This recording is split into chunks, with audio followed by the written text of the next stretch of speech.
కీర్తనలు 120.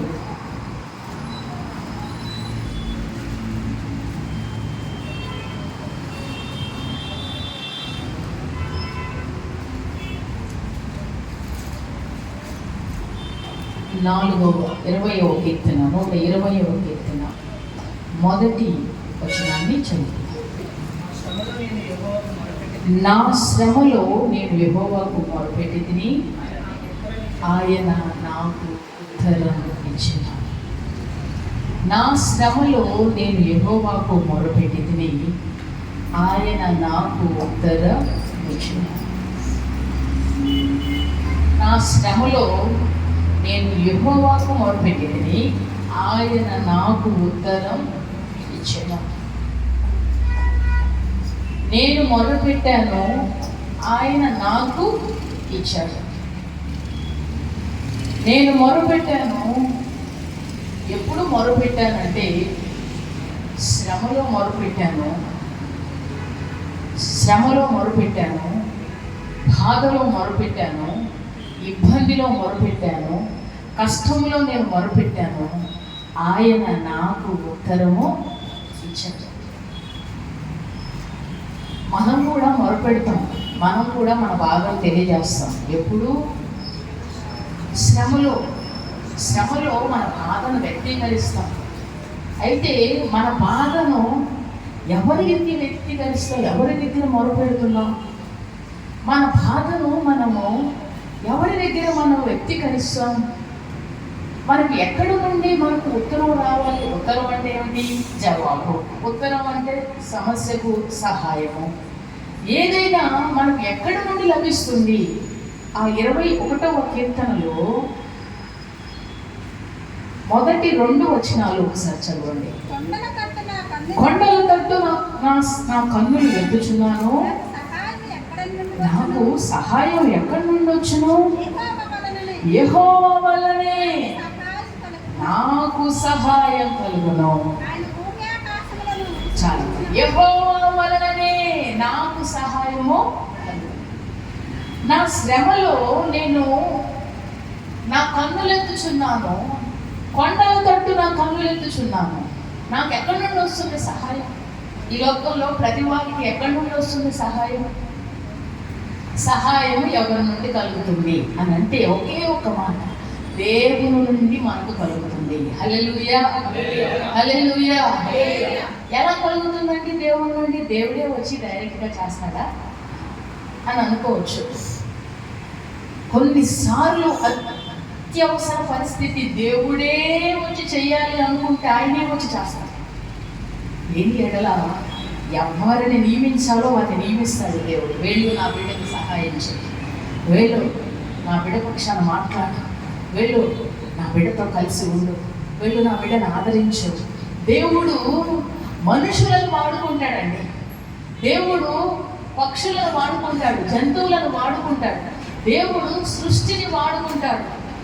ఆయన దగ్గర ఉంటుంది. ఆయన భూమిని ఆకాశమును సృజించిన వాడు. భూమిని ఆకాశమును సృజించిన వాడు అంటే దాని అర్థమేంటి తెలుసా? ఒక్కసారి భూగోళాన్ని మీరు చూసారా? ఒక్కసారి ఆకాశం వైపు చూసారా? ఆకాశం ఎంత విశాలంగా ఉంటుందండి. ఎంత ఉంటుంది కొలిచారా ఎప్పుడైనా? ఎంత పొడవు, ఎంత వెడల్పు. ఎప్పుడు ఫ్లైట్ ఎక్కని వారు ఫ్లైట్ ఎక్కారనుకో, చూడగానే అసలు ఎంత ఆశ్చర్యం వేస్తుందో.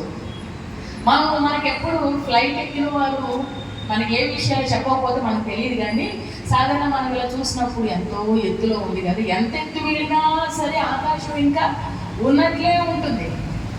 ఎక్కిన వాళ్ళు చెప్తారు ఏమనంటే, కొంత మేఘాలు మనకు కొంత హైట్లో ఉంటాయి, ఆ మేఘాలు దాటిన తర్వాత అంత విశాలంగా ఉంటుందట, ప్లేన్గా ఉంటుందట. ఫ్లైట్లో కూర్చున్న వారికి అసలు కదులుతుందా వెళుతుందా అనేది కూడా ఏమీ తెలియదట. అలా నిలబడిపోయిందేమో అన్నట్లే ఉంటుందట. కానీ అది కొన్ని వందల వేగంతో, కిలోమీటర్ల వేగంతో ఫ్లైట్ వెళుతూ ఉంటుంది, కానీ వారికి ఏమీ అనిపించదట. ఇప్పుడు మనకు రోడ్డు మీద ఎలా అయితే రూట్స్ ఉన్నాయో, రోడ్డు మీద ఎలా అయితే మార్గాలు ఉన్నాయో, మేఘాలు దాటి పైకి వెళ్ళిపోయిన తర్వాత ఆ ప్లేన్స్ వెళ్ళడానికి ఒక రూట్స్ ఉంటాయి. ఆ ఆ రూట్స్ని బట్టి ప్లైన్స్ అన్నీ కూడా వెళ్ళాం. చాలా తేటగా ఉంటుంది, పైన అంతా స్కై బ్లూస్తో ఉంటుంది, అసలు ఏమీ కనబడదు, నిర్మానుష్యంగా ఉంటున్నాను. ఫ్లైట్ కదిలేది తెలీదు, అది పోతుంది కూడా మనకు తెలీదు. అంటే ఆకాశంలో చూస్తే ఎప్పుడైనా అసలు ఇంత పెద్ద ఆకాశం దేవుడు ఎలా సృజించాడు? ఇంత పెద్ద ఆకాశాన్ని సృష్టించగలిగిన దేవుడు మన దేవుడు అయినప్పుడు మనకు సహాయం ఈ చిన్న విషయంలో సహాయం చేయలేడా? చెప్పాలి, చేయలేడా? చేయగలడు. అందుకని అక్కడ రాయబడి ఉంది, ఆయన భూమి ఆకాశములను సృజించిన వాడు. అంటే మనం ఎంతో పెద్దది అనుకుంటున్న ఆకాశాన్ని, అమ్మో ఈ భూగోళమా అనుకుంటున్న ఈ భూమిని సృజించిన వాడు, ఆయన సృష్టికర్త అయినప్పుడు ఆయన ఎలా సృజించాడు భూమిని? శూన్యములో ఈ భూమిని అట దేవుడు వేలాడదీశాడు. అసలు భూమి గుండ్రముగా ఉండును అని చదువుతారు. దీనికి జవాబు ఎక్కడి నుంచి వచ్చింది అనుకుంటున్నారు? బైబిల్ చదివే చెప్పారు శాస్త్రవేత్త.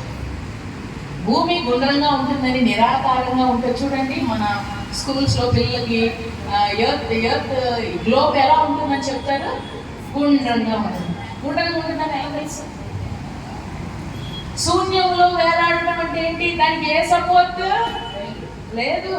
శూన్యంలో భూమిని వేలాడదీస్తూ దేవుడు భూమి మీద ఇంతమందిని నివసింపజేస్తూ కావలసినవి అనుగ్రహిస్తూ అన్నీ చేస్తున్నప్పుడు మనకు చిన్న అవసరం వస్తే సహాయం చేస్తారా? చేయరా?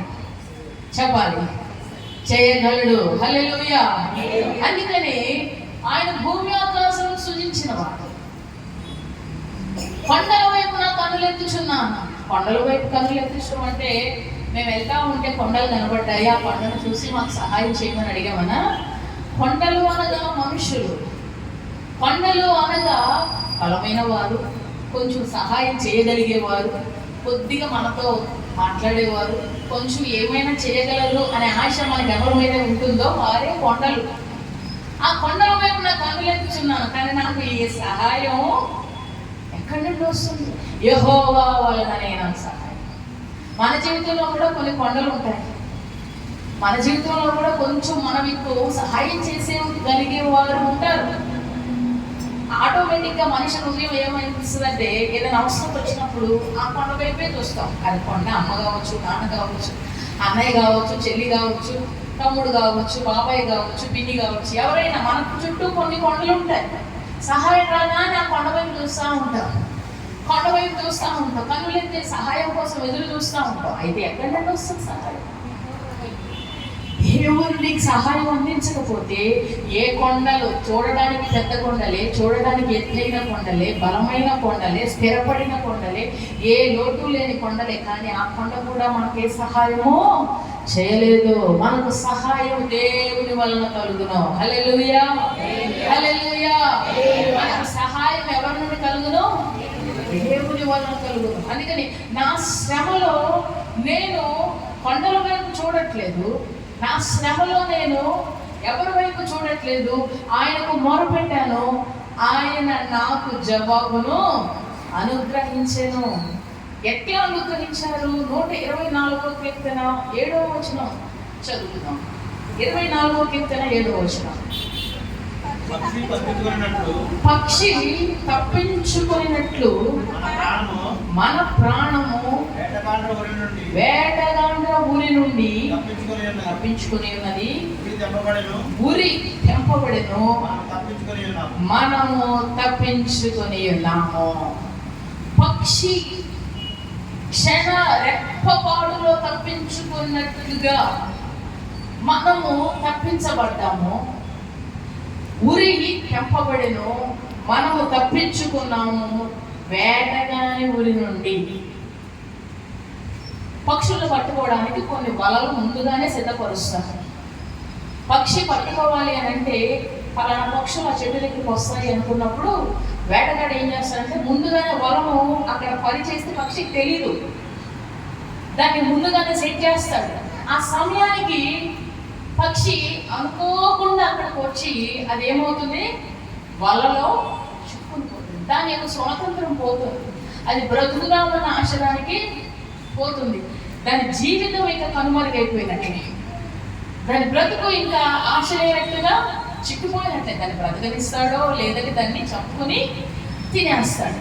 మరి ఇప్పుడు దావీదు అంటాడు, పక్షి ఎలా అయితే కొన్నిసార్లు ఎందుకు కొడతారు కానీ సూటిగా గురి చూసి చెట్టు మీద ఉన్న పక్షిని కొడతాడు, కానీ కొన్నిసార్లు క్షణకంలో పక్షి తప్పించుకుని ఎగిరి అది అనుకుంటుందని, అమ్మయ్య బతుకు జీవుడా ఈరోజు నేను తప్పించుకున్నాను అనుకుంటాను. ఆ పక్షి ఎలా అయితే క్షణంలో తప్పించుకుని వెళ్ళినట్లుగా వేటగాడు వేసిన ఉరి, ఆ రాయి లేదా ఆ వల, వాటి నుండి పక్షి తప్పించుకున్నట్లుగా మన ప్రాణం కొన్నిసార్లు క్షణంలో తప్పించబడుతున్నది, క్షణికంలో తప్పించబడుతున్నది. రెప్పపాటున మనం తప్పించబడుతున్నాం. ఎలా తప్పించబడుతున్నాం? ఎట్లా తప్పించబడుతున్నాం? ఎలా కాపాడబడుతున్నాం? ఎలాగున పోషించబడుతున్నాం? ఎలా నడిపించబడుతున్నాం? వేటగాడు ఎన్నో ఊరులు ఒగ్గుతూ ఉంటాడు. వేటగాడు ఎన్నో ఊరులు పక్షులను పట్టుకోవడానికి వేసినట్లుగా సాతాను అనేటువంటి వేటగాడు మనల్ని పట్టుకోవడానికి చాలా పన్నాగాలు పన్నుతాడు. అర్థమవుతుందా? వాడు చాలా పన్నాగాలు పన్నుతాడు. మనల్ని పట్టుకోవాలి అనేది వాడి ఆలోచన. ఎందుకు? పట్టుకొని ఎక్కడికి తీసుకెళ్ళాలి? నరకానికి తీసుకుని పెట్టుకోవాలి. పట్టుకుని బలహీనం చేసేయాలి, పట్టుకుని వాళ్లకు క్షేమం కలగకుండా చూడాలి, పట్టుకుని వాళ్ళకి ఆరోగ్యం నెమ్మది లేకుండా చేయాలి అని వాడు ఎన్నో రకాల పన్నాగాలు పొందుతాడు. అయితే క్షణములో పక్షి తప్పించుకున్నట్లుగా, రెప్పపాటులు తప్పించుకున్నట్లుగా దేవుని సహాయం చేత మనం తప్పించబడతా వస్తున్నాం. హల్లెలూయా. మన జీవితంలో, మన కుటుంబంలో ఎన్నో వేటగాడు పనిన ఉరులు నీకు కనబడకపోవచ్చు. అది వేటగాడు పనినటువంటి ఉరి అని నీకు తెలీదు. దేవుని సహాయం ఎలా లభిస్తుంది తెలుసా? ఆ ఉరి తెంపబడుతుందట. ఏమవుతుంది చెప్పండి? మనం తప్పించుకోవడానికి దేవుడు వేరే మార్గమే కాదు. ఏదైతే ఏ విధమైన సమస్యలో అయితే మనం చిక్కుకోవడానికి ఉరిని వారు సిద్ధం చేశారో, వేటగాడు సిద్ధం చేశాడో, సాతానుడు సిద్ధం చేశాడో, ఆ ఉరిని దేవుడు తెంపివేస్తాడట. ఉరి తెప్పించుకున్నప్పుడు, ఉరి తెగిపోయినప్పుడు పక్షి అందులో ఉండదు, చిక్కేదానికి అవకాశం లేదు. ఈ రోజున ఎటువంటి ఆలోచనలు, ఎటువంటి సమస్యలు నీ జీవితంలో ఉరి వేటగాడు ఉరిని వద్దినట్లుగా మన జీవితంలో కొన్ని పరిస్థితులు అలా కనబడిన వాటన్నిటినీ దేవుడు తెప్పి వేస్తాడు, మనల్ని తప్పించుకునేటట్లుగా చేస్తాడు. హల్లెలూయా. అదే దేవుని సహాయం, అదే దేవుని సహాయం. మనం అనుకుంటాం దేవుని సహాయం అంటే కేవలం ఆర్థిక విషయంలోనే సహాయం చేస్తే అదే దేవుని సహాయం అనుకుంటాం. కాదండి, ఆర్థిక పరమైన విషయంలోనే సహాయం చేస్తే దేవుని సహాయం కాదు. దైవజనుడు ఒక సాధు సుందర్ సింగ్ గారు అని దైవజనుడు పేరు మీరు ఎప్పుడైనా విన్నారా? విన్నట్లయితే ఆ సాధు సుందర్ సింగ్ గారి గురించి ఒక మాట చెప్తాను చూడండి. ఆ దైవజనుడి యొక్క సాక్ష్యాన్ని నేను విన్నప్పుడు నాకు ఎంతో ఆశ్చర్యము. దేవుడు ఎలా తన బిడ్డలను కాపాడుతాడు అనేది, ఎంతగా దేవుడు నడిపిస్తాడనేది ఆశ్చర్యం కలిగింది. ఆ సాధు సుందర్ సింగ్ గారట, వారి ఫ్యామిలీ హిస్టరీ చూస్తే 1950, 40, 30 ఆ టైంలోనే కొన్ని కోట్లు, ఆ టైంలో కొన్ని కోట్లు కలిగినటువంటి 8, 9 కోట్లు ఆస్తి కలిగినటువంటి ధనవంతులు ఎవరి ఫ్యామిలీ? సాధు సుందర్ సింగ్ గారు. ఆ టైంలో కోట్లు అంటే, ఈ టైంలో ₹1 కోటి అంటేనే అమ్మో కోటీశ్వరులు అయిపోయాం అనుకుంటాం. ఆ టైంలో కోట్లు అంటే మరి ఎంత ఆర్థికంగా ఎంత స్థితిమంతులు. అటువంటి కుటుంబంలో నుండి దేవుడు మరి సాధు సుందర్ సింగ్ గారిని పట్టుకున్నాడు. ఆయన మరి ఈ దేవుని నమ్ముకోవటం వారికి ఎవరికి ఇష్టం? వారు సింగ్ అంటే సిక్కులు. సో వాళ్ళు చాలా నిష్ఠ ఉంటుంది. వారు పొరపాటును కూడా వేరే దానిని అంగీకరించరు. వారి గ్రంథాలు, వారి దేవాలయము అందులోనే ఉండాలి. వారి పిల్లలు సిక్కులు అంటే తెలుసు కదా, తల మీద ముడి వేసుకుని ఉంటారు. సో బాగా నిష్ఠగరిష్టంగా ఉండేవారు. అటువంటి కుటుంబంలో ఉండే దేవుడు ఆ వ్యక్తిని ఆకర్షించుకున్నాడు, పిలుచుకున్నాడు. ఆయన ఒకే మాట చెప్పాడు, దేవుడి కోసం తనకు రావాల్సినవి, తనకి ఇవ్వాల్సినవి, తనకున్నవి అన్ని కోట్లు వదులుకున్నాడు. అన్ని వదులుకుని ప్రభు కొరకు వచ్చేసాడు. వచ్చేసినప్పుడు దేవుని కొరకు వచ్చేస్తే, దేవుని కొరకు నిలబడితే దేవుడు తన బిడ్డలు కాపాడతాడా? చెప్పండి. ఒకవేళ కాపాడలేదే అనుకో, అంటే అర్థం ఏంటి? నీకు వద్దులేదా భూమి మీద, చాలే చేసినంత వరకు చేసావు కదా, పంచుకోవడం చేసావు, సేవ చేసినావు, నా కొరకు శ్రమ పడ్డావు, బాధపడ్డావు, నిలబడ్డావు కదా, నీకు వచ్చేదా నా దగ్గర ఉండు కానీ అని తీసుకుంటాడు. అంతకు మించి వేరే లేదు. ఇక్కడ ఉంటే కాపాడతాడు, లేదనుకుంటే ఇక చాలే అనుకుంటే అక్కడకు తీసుకెళ్తాడు. ఇదే మన నిరీక్షణ. ఆయన పని చేస్తూ, ఆయన దేవుని సువార్త ప్రకటిస్తూ చాలా దేశాలు తిరిగారు, చాలా ప్రాంతాలు తిరిగారు, చాలా తిరుగుతూ వచ్చారు. ఆయన యొక్క సాక్ష్యంలో ఆయన్ని మరి అన్ని కోట్లకు వారసుడు కనుక బంధువులు ఉంటారు కదా, వాడు బ్రతికుంటే ఆ కోట్లు మనకు, ఎందుకంటే అతను వద్దన్నాడు కదా, అవి మనం తీసుకోవాలి అని అంటే వాళ్ళ తల్లిదండ్రుల్ని, వాళ్ళకి సంబంధించిన వారందరినీ చంపేసి వారసుడైనటువంటి ఇతరుని కూడా చంపేస్తే అదంతా కూడా మనం తీసుకోవడానికి అవకాశం ఉంటుందని ఆయన చంపడానికి ఎన్నో రకాల ప్రయత్నాలు చేస్తూ ఉన్నారు. ఆ ప్రయత్నాలు ఎంత ఘోరంగా ఉండేయంటే ప్రతి ప్రయాణంలోనూ వారు ఆటంకాలు కలిగిస్తూనే ఉండేవారు. ఆ విధంగా అంటే కొంతమంది అంతకులు ఉంటారు కదా, వారిని నియమించి వారి ద్వారా వీరిని చంపేసి ఒకరోజు ప్రయాణమై వారు వేరే దగ్గరికి వెళ్తూ ఉంటే సడన్గా మార్గం వచ్చిన ఎవ్వరు ఉన్నటువంటి నిర్మానుష్యమైన ప్రాంతం, ఆ ప్రాంతంలో వారు ఉండి సడన్గా వాళ్ళు ముందుకు వచ్చి గన్ను ఇట్లా పెట్టి, ఇప్పుడు మిమ్మల్ని ఎవరు కాపాడతారు, ఇప్పుడు ఎవరు వస్తారో చూస్తాం, ఎవరు కాపాడతారో చూస్తామని చెప్పి, ఇప్పుడు నేను గన్ షూట్ చేశానంటే ప్రాణము పోతుంది అని చెప్పారు. అప్పుడు వాళ్ళు భయపడి పారిపోలేదట. దేవుడు ఎలాగైనా నన్ను బ్రతికించాలి అనుకుంటే ఎలా అయినా దేవుడు తప్పిస్తాడు. ఒకవేళ కాదు అనుకుంటే ధైర్యంగా షూట్ చేయి, నేను ఇక్కడే చచ్చిపోతాను, నిత్యరాజ్యానికి వెళ్ళిపోతానని చెప్పాడట.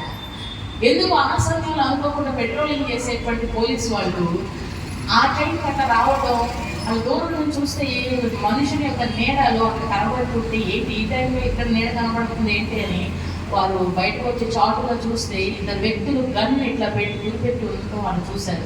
వెనకాలుగా వచ్చి రెడ్ హ్యాండెడ్గా వాళ్ళు పట్టుకున్నారు. వారి ప్రాణం పక్షి గురి నుండి తప్పించబడినట్టుగా ప్రాణము తప్పించబడింది. ఒకసారిగా రెండుసార్లుగా చాలా ఇబ్బందులు. ఒకసారి బాగా దొరికితే బాగా కొట్టేశారు, కొట్టేసి ప్రాణం పోయింది అని వాళ్ళు డిసైడ్ అయినాక తీసుకుని వెళ్ళి అడవిలో పడేసి అయిపోయింది, వాడి పని అయిపోయినట్లే, కథం అయిపోయినట్లే అనుకుని వాళ్ళు తిరిగి వెళ్ళిపోయారు. అక్కడ జరిగిన విషయం ఏంటి తెలుసా? ఒక సింహం వచ్చి ఆయన గాయాన్ని దెబ్బతగినప్పుడు రక్తం కారుతుంది. ఆ రక్తాన్ని అంతటి అది నాకుతుందట. అలా నాకినప్పుడు హీలింగ్ జరుగుతుందట, స్వస్థత కలుగుతుందట. ఆ సింహము ఆయన గాయాలన్నీ నాకుతుందట. సింహం రక్తము రుచి చూస్తే ఏం చేస్తుంది? తినివేస్తుంది.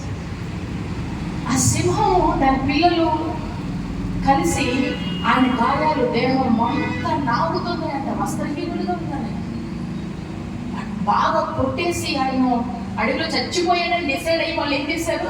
పడవేసి వెళ్ళారు. సింహం నాకుతూ ఉన్నదట, అది నాకుతూ ఉన్నదా, ఆయన ఫీలింగ్ వస్తుందట. ఆయనంట ఇలా పట్టుకుని ఆయన గుహ దగ్గరికి లాక్కుపోయిందంట. ఏమిటి? సింహం లాక్కెళ్ళిపోయి, అది సింహం ఏం చేస్తుంది? జంతువులు వేటాడి మాంసం తెచ్చుకుంటుంది కదా, వేటాడి మాంసం తెచ్చుకుంటూ ఆ మాంసం తీసుకొచ్చి ఇంటి దగ్గర పడేసింది. దాని పిల్లలకి కాదు, ఎవరి దగ్గరికి ఇచ్చేదట? ఈయన దగ్గర పడేసింది. ఈయన తినేదానికి కూడా ఓపిక లేదు. అప్పుడు ఆయన సింహంతో మాట్లాడారట. ఏమనంటే, థ్యాంక్ యూ దోస్త్. వాళ్ళు హిందీ మాట్లాడతారు కదా, థ్యాంక్ యూ దోస్త్ అన్నాడట. నా స్నేహితుడా, నువ్వు ఆహారం తెచ్చినా తినే పరిస్థితిలో నేను తినలేను, నీకు చాలా థ్యాంక్స్ అని చెప్పి మాట్లాడి ఇంకొన్ని రోజులకి కొంచెం బలం, కొంచెం ఆరోగ్యం, కొంచెం కోలుకోగలిగా ఆ అడవిలో నుంచి అలా ఒంటి మీదకి రాగా దేవుడు మరొకరిని సిద్ధపరిచాడు. దేవుడి చేతనైనా మళ్ళీ దేవుడిని సేవ చేశారు. అంటే నేను చెప్తున్నాను, దేవుడు సింహములో వారి బుద్ధి రుచి తగలగానే చంపేయాలి, రుచి తగలగానే ఏదైనా చేయగలిగారు. కానీ సింహాలు ఈ రోజున ఆ వ్యక్తికి ఏం చేశాయి? కాపాడాయి. అతను బ్రతకడానికి దేవుడు ఎవరిని వాడుకున్నాడు? ప్రకృతికి సంబంధించినవి ఏదైనా ఇది ఇలాగే జరుగుతుంది అనుకుంటాము. దేవుడు తలుచుకుంటే, దేవుడు సహాయం పంపించాలనుకుంటే, హాని చేసే సింహం కూడా మేలు చేస్తుంది. హల్లెలూయా, హల్లెలూయా. ఆయన ఒక జీవితంలోనే కాదండి, మన దైవ గ్రంథంలో దానియేలు గారి గురించి నేర్చుకున్నాం కదా. ఆ సింహాలు దానియేలు వేసినప్పుడేమో మౌనంగా ఉన్నాయంట. ఎందుకు మౌనంగా ఉన్నాయనంటే నేను అనుకుంటాను, అమ్మో ఆయన సేవకుడు వచ్చినాడు, మనం మౌనంగా ఉండాలి, మన మౌనంగా ఉండాలి. దేవుడు ముందుగానే ఆజ్ఞాపించినట్టున్నాడు సింహాలకి, నా భక్తుడు వస్తాడు, మీరు కాముగా మీ గుహలలో సైలెంట్గా పడుకొని ఉండండి, మారు మాట మాట్లాడొద్దు, నోరు తెరవద్దని. ఆయన గుహలో పైనుండి కింద పడేశారు. పడవేయగానే ఇవన్నీ ఒక్క మాట మాట్లాడదు, కాముగా కుక్క కనుక అలా సైలెంట్గా పడుకుని ఉన్నట్లుగా ఇవి సైలెంట్గా పడుకుని ఉన్నాయట. దానియేలు గుహలో హాయిగా ప్రార్థన చేసుకుంటా ఉంటుంటాడు, దేవుడిని స్తుతిస్తూ ఉంటుంటాడు. బయట ఉన్న వాళ్ళకేమో కంగారు. పాప రాజుగారికి దానియేలుకి కొంచెం ప్రేమ ఉంది. ఏమైపోయాడో, చచ్చిపోయాడేమో, అయిపోయిందేమో, కొరికేసి ఉంటాయేమో, తినేసి ఉంటాయేమో, అసలు ఏమన్నా మిగులుతాడా ఏంటి అనుకుంటా రాజుగారు పాప రాత్రి నిద్రపోలా అంటే ఉరివేశారు. మనుషులు వల పన్నారు, కానీ ఆ వలలో చిక్కుకొని దానియేలు నేను ఏమీ చేయలేని పరిస్థితుల్లో వేయాల్సి వచ్చింది. దానియేలు చచ్చిపోయాడేమో అనుకుని తెల్లారలేసి, దానియేలు దేవుడిని సేవించే దానియేలు అనగానే రాజు చిరంజీవి ఎవరుగా అన్నాడు. రాజుకి ఎక్కడ లేని కారణం బయట వచ్చింది, ఎక్కడ లేని ఆనందం. ఇమీడియట్గా 2-3 దానియేలు బయటికి తీయండి అని చెప్పి దానియేలు బయటికి, ఎవరైతే దానియేలు సింహాల వేయడానికి కారణం అయ్యారో వాళ్ళందరినట అదే బోర్లు పైనుండి లోపలికి వేస్తారు. దానియేలు వేసినప్పుడేమో మౌనంగా ముందే పక్కకున్నాయారు లోపల. ఎప్పుడైతే దానియేలు సింహాల బోర్లో వేయడానికి కారణమైనటువంటి వ్యక్తులు వారిని వేయడానికి రెడీగా ఉన్నారో, ఇవి రెడీగా ఉన్నాయంట. సింహాల బోన్లో గుహలో అంటే గుహలో ఎన్నో ఒకటి ఉంటుందా? చాలా ఉంటాయి. అన్ని నోరు తెచ్చుకుంటాయి. అంటే పడగానే అవి రెడీగా ఉన్నాయి. అక్కడ మీరు చదువుకోండి దానియేలు గ్రంథంలో తర్వాత 6వ అధ్యాయంలో, వారి ఎముకలను పగలగొట్టి పొడి చేసిను. మనం కారపొడి పెడతాం చూడండి, మిక్సీ వేస్తే ఎలా పొడి అయిపోతాయో ఎముకలను కూడా ఎముకలు పొడి చేసినాయట. దానియేలు మాత్రం ఏమి అంటే, నేను మీకు మాట చెప్పనా, పొలాల్లోకి వెళ్తారు మన బిడ్డలు, పాము పక్క నుండి వెళ్తుంది, ఏంటో పాము నుండి తప్పించబడతారు, కాటేయాల్సిన పాము తప్పించబడతారు వాళ్ళు. కొన్నిసార్లు అనుకోని ప్రమాదాలు జరగాల్సి ఉంటే తప్పించబడతారు. మన ముందు వాళ్ళకి ప్రమాదం జరుగుద్ది, మన వెనకాలకు కూడా జరుగుతుంది, కానీ మనకే ఏమీ కాదు. కారణం ఏంటంటే, పక్షి తప్పించుకున్నట్లుగా మన ప్రాణమును దేవుడు తప్పించుచున్నాడు. ఇదే దేవుడు చేసే సహాయం. హల్లెలూయా, అర్థమైందా? దేవుడు మనల్ని ఎలా సహాయం చేస్తాడు, ఎట్లా సహాయం చేస్తాడు? ఆయన చేసే సహాయం మన కంటికి కనబడదు. పక్షి తప్పించుకున్నట్లుగా దేవుడు మన ప్రాణమును తప్పించుకుంటాడు. దేవుడు మనకు సహాయం చేసి ఉండకపోతే మనము కాపాడబడి ఉండేవారమే కాదు, మనం తప్పించుకునే వారమే కాదు. ఏ రోజో ఆ వలలో చిక్కుకొని మనం నశించిపోయేవారు. అది ఏ వలైనా కావచ్చు అండి, ప్రమాదము అనే వల కావచ్చు, అనారోగ్యము అనే వల కావచ్చు, లేకపోతే అప్పు అనే వల కావచ్చు, లేకపోతే సమస్య అనే వల కావచ్చు. అది ఏ రకమైన వల సాతానుడు మన కొరకు పనిన దేవుడు నిన్ను తప్పిస్తున్నాడు, దేవుడు నీ కుటుంబాన్ని తప్పిస్తున్నాడు, అందుకే కాపాడబడుతున్నాం. అందుకని మనము శ్రమలో నేను నీకు మొరపెట్టాను, నీవు నాకు ఉత్తరము. శ్రమలో దేవునికి మొరపెట్టండి, ఆయన మనకు జవాబును ఎట్లా ఇస్తాడు? జవాబు అంటే ఇలా ఇస్తాడు దేవుడు. దావీదు మొరపెట్టాడు, శ్రమ వచ్చింది. దానియేలుకు శ్రమ వచ్చింది. దానియేలుకు ఏ శ్రమ వచ్చింది? ఎవరైనా సరే దేవుణ్ణి సేవిస్తే, రాజు గారిని తప్ప, రాజు నిలబెట్టిన విగ్రహాన్ని తప్ప ఎవరైనా సరే ఏ దేవునికి ప్రార్థన చేసినా వారిని సింహాల గుహలో వేయాల్సి ఉంటుంది అని ఒక శ్రమ వచ్చింది ఇప్పుడు దానియేలుకి. శ్రమలో దానియేలు భయపడ్డాడా? శ్రమలో దానియేలు కొండల వైపు చూశాడా? రాజుగారి దగ్గరికి వెళ్ళి, రాజా మీ దగ్గర నేను పనిస్తున్నాను కదా, దయచేసి మీరే ఏదన్నా చెయ్యాలి అని రాజుగారిని బతిమలాడినట్లు ఉందా అక్కడ? లేదండి. నేను మీకు మాట చెప్పనా, నీవు దేవునికి మొరపెట్టే బిడ్డవైతే, నీవు దేవుని ఆశ్రయించే బిడ్డవైతే, నీవు ఎవరు ఏదో కొండను చూసి ఈ కొండ ద్వారా నాకు ఏదన్నా వస్తుందని నువ్వు చూడాల్సిన పని లేదు. దేవుడే నీకు సహాయాన్ని పంపిస్తాడు. ఎట్లా అంటే, నీవు వలలో చిక్కుకున్నావా, ఆ వల నేనేం చేయదు. ఆ వలలో చిక్కుకున్నావు అనుకుంటారు, కానీ ఆ వల నిన్నేమి చేయదు. ఎందుకు తెలియదంటే వలను దేవుడు తెంపివేస్తాడు. హల్లెలూయా. ఆ సమస్యను దేవుడు తెంపివేస్తాడు. ఆ సమస్యలో నుండి దేవుడు నేను బయటకు తీసుకొస్తాడు, విడగొడతాడు. సమస్యలో చిక్కామని వేసిన వారు అనుకుంటారు, చిక్కామని మనం అనుకుంటాం. అయ్యో నేను ఇంత ప్రార్థన చేశాను కదా ప్రభువా, యెరూషలేము వైపు చూసి ప్రార్థన చేశాను కదయ్యా, తీరా చూస్తే గుహలో వేసేసావా అని అనుకుని ఉండొచ్చు. కానీ దావీదుతో దానియేలుతో దేవుడు అంటాడు, నిన్ను సింహాలు ఏమీ చెయ్యవు. లోపల కూర్చొని సింహాలని చక్కగా సింహం స్వారీ చేస్తుంటాడు. కుక్కల్ని కనుక ప్రేమించే కుక్కల్ని ఎలా ప్రేమగా అంటామో, సింహాలని మౌనంగా అవి సైలెంట్గా నిబ్బరంగా కూర్చొని ఉంటాయి. ఎంత ఆశ్చర్యం అండి! ఇది కథ కాదు, నిజముగా జరిగిన సంఘటన. తన భక్తుల జీవితాల్లో కూడా ఇలాంటి సంఘటనలు ఎన్నెన్నో జరిగాయి. దైవజనులు వనమయ్య గారు ఉన్నారు కదా, ఆయన కూడా ఒకసారి వారి సిస్టర్ గారి ఇంటికి వెళ్తున్నారు. అప్పట్లో రోడ్లన్నీ బురద, అప్పట్లో పొలాల్లో పడి పోతూ ఉండేవారు కదా. వెళ్తూ ఉంటే ఆయన ఆనందంగా వాళ్ళని సిస్టర్ గారి ఇంటికి వెళ్తూ ఉంటే దారిలో నాగుపాము అట ఇట్లా లేచి అది ఇలా కొడతా ఉందట. నాగుపాము చాలా పెద్ద పాము అట, పెద్ద పడగిప్పి అది పుసుకొడతా ఉందట, పుసుకొడతా. ఈయనొక్కరే వెళ్తున్నారు పొలం గట్టు మీద. భయం వచ్చేసింది, పామును చూడగానే భయం వచ్చింది. అది పైకి లేచి మళ్ళీ పైపెచ్చు పుసుకొడతా. అప్పుడు కొత్త దేవుని నమ్ముకుని కొత్త. అప్పుడు ఆయన అనుకున్నాడట, నువ్వు అన్నీ సృష్టించిన దేవుడవు కదా, ఈ పాము దానంతట దారిలో అది వెళ్ళిపోతే, దానంతటా దాని దారిలో అది వెళ్ళిపోవాలి, నాకు ఏ హాని కూడా చేయకుండా ఉన్నట్లయితే బలమైనది సేవ చేస్తానని ఆయన అనుకున్నారట. కొట్టి పుసగొట్టి ఈయన అట్లాగే నిలబడ్డాడంట, అది అట్లాగే నిలబడిందంట. అది ఒక్క ఇంచు కదలట్లేదంట, ఈయన కూడా ఒక్క ఇంచు కూడా కదలట్లేదు. ఇద్దరు ఇలాగే చూసుకుంటున్నారట. అది అట్లాగే ఉందంట, ఇది ఎట్లాగే ఉందంట. చాలాసేపు అలాగే నిలబడ్డారంట. చాలాసేపు నిలబడిన తర్వాత సైలెంట్గా అది పక్క నుండి వెళ్ళిపోయింది. ఆ పక్కదారి నుంచి అమ్మయ్య అనుకుంటూ పరిగెత్తి వెళ్ళిపోయి, దేవా నన్ను కాపాడినందుకు స్తోత్రం.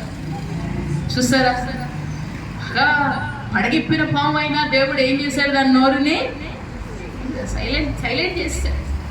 కాటేయాలని చూసినా దేవుడు సైలెంట్ చేసేస్తాడు.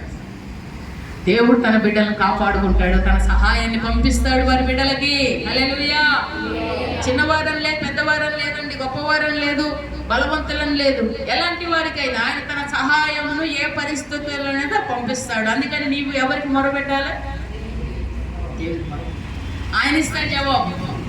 కొండల వైపు చూడకు, కొండల తట్టు సహాయం వస్తుందని చూడకు. కొండ అన్న సంగతి వాస్తవమే. నిజంగానే బలవంతులు, చాలా స్థితిమంతులు, చాలా ఆరోగ్యవంతులు, మనకు ఏదైనా చేయగలిగిన సామర్థ్యము, శక్తి శక్తి ఉన్నటువంటి వారు అయినప్పటికీ వారి వైపు కంటే దేవుని వైపు నువ్వు చూడగలిగితే, భూమి ఆకాశమును సృష్టించిన దేవుడు నీ చిన్న విషయంలో దేవుడు నాకు సహాయం చేస్తాడని నీ విశ్వాసం దేవుని సహాయం పొందుకునేలా చేస్తుంది. హల్లెలూయా, హల్లెలూయా.